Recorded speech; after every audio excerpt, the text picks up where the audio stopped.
多謝教大俾呢個獎我啦，咁係一個對於我哋玩機械人，對於喺科創上面嘅一個肯定嚟嘅。咁我亦都趁今次嘅機會多謝我哋一班嘅隊員啦。咁每年比賽我哋都花好長嘅時間，亦都花好大嘅心力去整部機械人出嚟。以往我哋成績未必咁好，咁但係我希望喺我哋未來啦，之前講過喺有個5年計劃嘅我哋，咁我大家一齊繼續努力。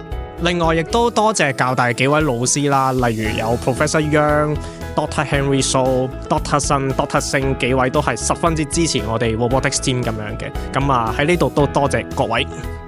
我都好 surprise 同埋好開心，亦都覺得係 ATU 俾我哋一個好大嘅肯定。咁亦都係希望可以激勵到更加多同學去試一啲新嘅嘢。好，咁首先多謝教大頒呢個獎俾我啦。咁呢個獎就肯定咗我嘅努力同埋成績啦。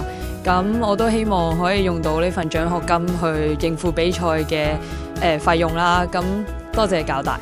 好 appreciate 我今次可以攞到呢個 President Appreciation Award 啦。咁好多謝學校對於我哋嘅認同同支持啦。咁呢一啲認同亦都會對於我繼續喺 Youth Development 方面嘅發展有好大嘅幫助同埋好大嘅支持。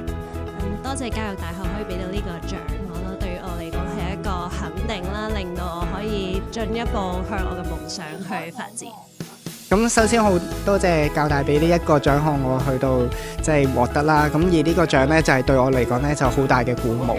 同時間我都希望藉住呢一個獎呢，就係希望呢幫助更多嘅師弟師妹，都係盼望呢佢哋都可以呢即係堅持自己嘅興趣啦，甚至可以喺度揾到自己嘅舞台，可以發光發亮。咁首先好多謝教大可以俾呢個獎我啦，我都好榮幸啦。咁亦都我覺得呢個獎唔單單只係一個對我一直以嚟努力嘅一個肯定啦，亦都係堅定咗我未來理想嘅一個方向。咁我就好希望可以未來將武術去推廣去到中小學啦，去令到更加多學生去了解武術呢一個中華文化。